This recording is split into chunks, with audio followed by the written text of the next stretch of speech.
Asalaamu calaykum kusoo dhawaaw channelkayga magacayga waa Ifraax youtube-ka daawanaysa waa Ifraax Xamdi Koor haddii taa marka ugu horeysa channelka soo booqatay welcome haddii aad hor noola joogtana welcome back insha Allah waxaan rajeynaa kulligiin inaad videogan iga heshaan oo subscribe iyo like tan aad igu caawin doontaan hadduu ilaa yiraahdo waana ku mahadsantihiin markasta like-tiina comment-igiina iyo dhiirigelintiina dadka nagu soo kordhayo aad iyo aad idinkaga mahadcelinayaa walaalahayga qaaliga marka maanta waxaan jeclaysiinaa idin la soo wadaago wax yar oo update qolka kusoo sameeyay maasha Allah waxaan noo bilaabanaysa kule qabowihii noo bilaaw kulaliya laga baxay marka qabow iyo baraf iyo roob way bilahan soo socdo marka insha Allah ilaahay waxaan ka rajeynaynaa khayrkiisa inaan soo waafajiyo maanta saarkiisaan qolka waa soo bedelay kalarkan ka bedelay marka maadaama aan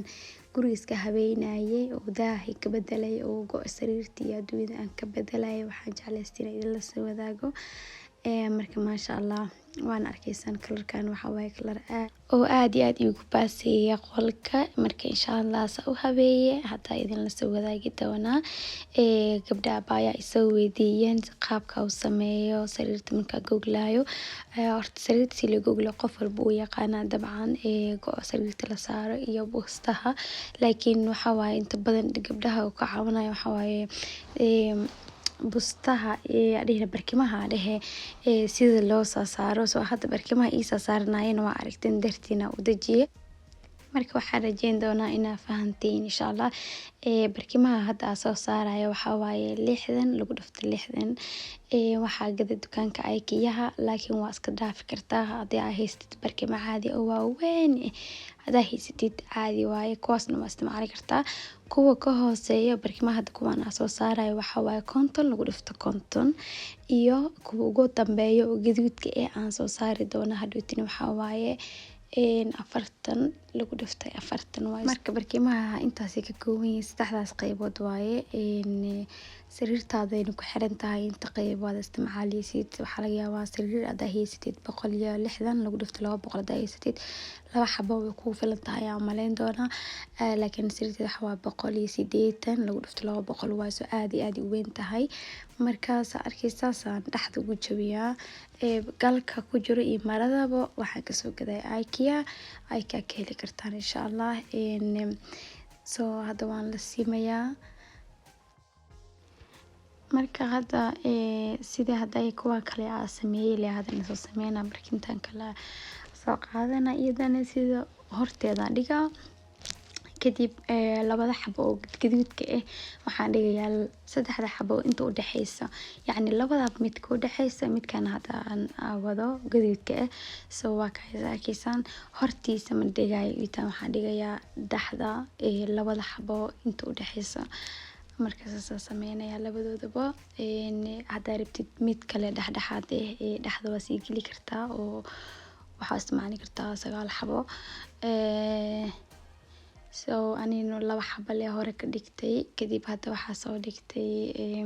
book oo decoration iris waxa ka heli kartaa dollar store wax iska raqiis iska fudud waaye wax weyn ma ahan guri qurux markii la dhahayo yani wax weyn ma u baahnid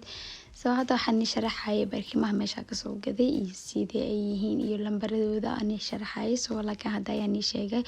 codka marka ayaa saaray laga hadda korka saaraya codka soo marka walaalahayga qaaliga waxaan rajeynayaa in videogan aad ka heshaan like iyo comment-igana igu caawiya insha Allah saa arkaysaan saano noogu soo baxay ugu dambeyntii daawasho wacan ilaa dhamaadka soo laaban doona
marka walaalahayga qaaliya qaybtan waxaan soo dhigtay wax yar oo iska simple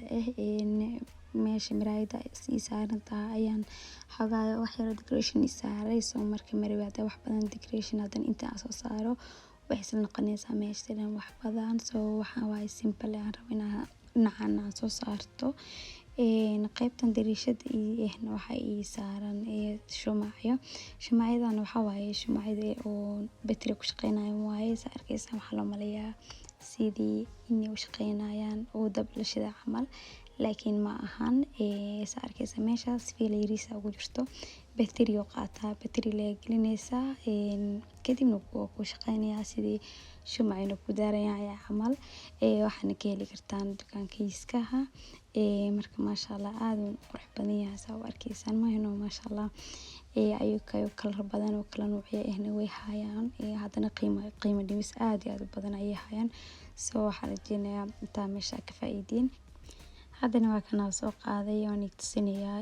meesha marida wuxuu ku leeyahay batan meesha oo hoose meel la taabanaysa kadib meesha ka fureysaa bateriyaal oo leeyahay bateriyaashiisa leela waxa way yariis gelinaysa soo sidaas ay u shaqeysaa maasha Allah qaybtan kalena miraayadana waxay ii saaran geedka dabqaadka waxa ka heli kartaan shay'an dabqaadka ka kor saaran waxa ka soo gaday iskaha mar hore ayaa ka soo gaday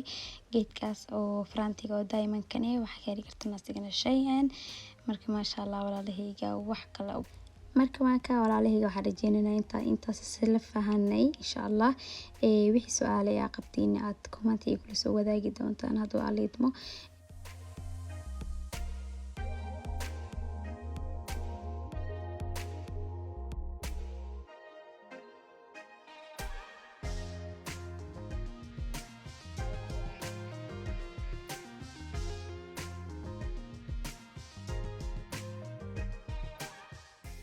maasha Allah walaalahayga qaaliga waad aragtaan qolkeena caawa sidan ayuu noogu soo baxay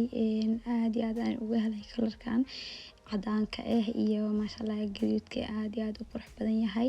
hadii ay tahay fikirkaaga ama aad jeceshahay ama aad xiiseynaysid ama ogtahay qof jecel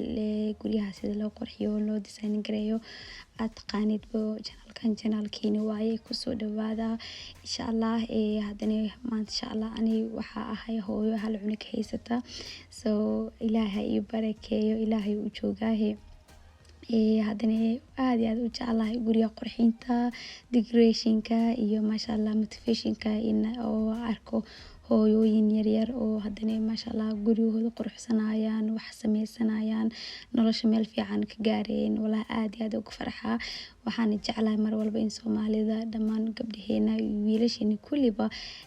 meel fiican ay ka gaaraan nolosha wax badan ay sameystaan wax ay qabsadaan ani ma dhahay yani guri kaligiis inta wax oo gurada qurxisid macnaheedu maaha yani in wax gaartay laakiin waxa waaye in aad yani aad hadaf leedahay motivation aad tahay oo meel aad u socoto oo wax badan aad qabsanaysid soo marka gabdhaheena hooyooyinkeena yaryar oo hadana maasha Allah kulli aan is dhiirigelino aad iyo aad yani wax weyn u tahay maada hadaa arko aniga farax ahaan hadii arko hooyo wax qabsanayso ama wax sameysanayso waxay tahay motivation ma fahanti waa wax qof lagu daydo noqonaysa marka hadaa aragtiin walaashiina hool qabsanayso in aadna fadhiga ka kacdeen oo hooshii la qabsatiin oo guri isla bedelno oo wax la sameeyo waa wax yani aan isku dhiirigelin oo walaalo loo yahay Soomaha marka fadhiga ka kaca walaalahayga qaaliga waxaan rajeynayaa in mar walbana aan sidaa isku tixanaano oo isku motivation gareeno isku dhiirigelino ayaan rajeyn doonaa dhiirigelinta wax oo la iibsada ma ahan wax la gatana ma ahan soo waxa waaye wax maasha Allah qofka Ilaahay ku beero soo marka waan is dhiirigelin walaalahayga wax markaad dhibeyso hadii aad dhahdo qof walaashahay maasha Allah hore u soco waxaan wax aad iyo aad u qabsan kartid waa oo aadna ku dhiirigelisid wax uu Ilaahay raali ka yahay qofkani waa inay ka go'an tahay in uu gaaro hadafkiisa qofna qof ma sii wadi karo ama ma jiidi karo qofku waa inay ka go'an tahay marka waa sheekada ugu dheereeyaa umaleena walaalahayga qaaliga soo video intaan ku soo gabagabeyn doonaa insha Allah inta video waxa ku kulmi doona wax idinkaga tagaya sida ay nabadgelyo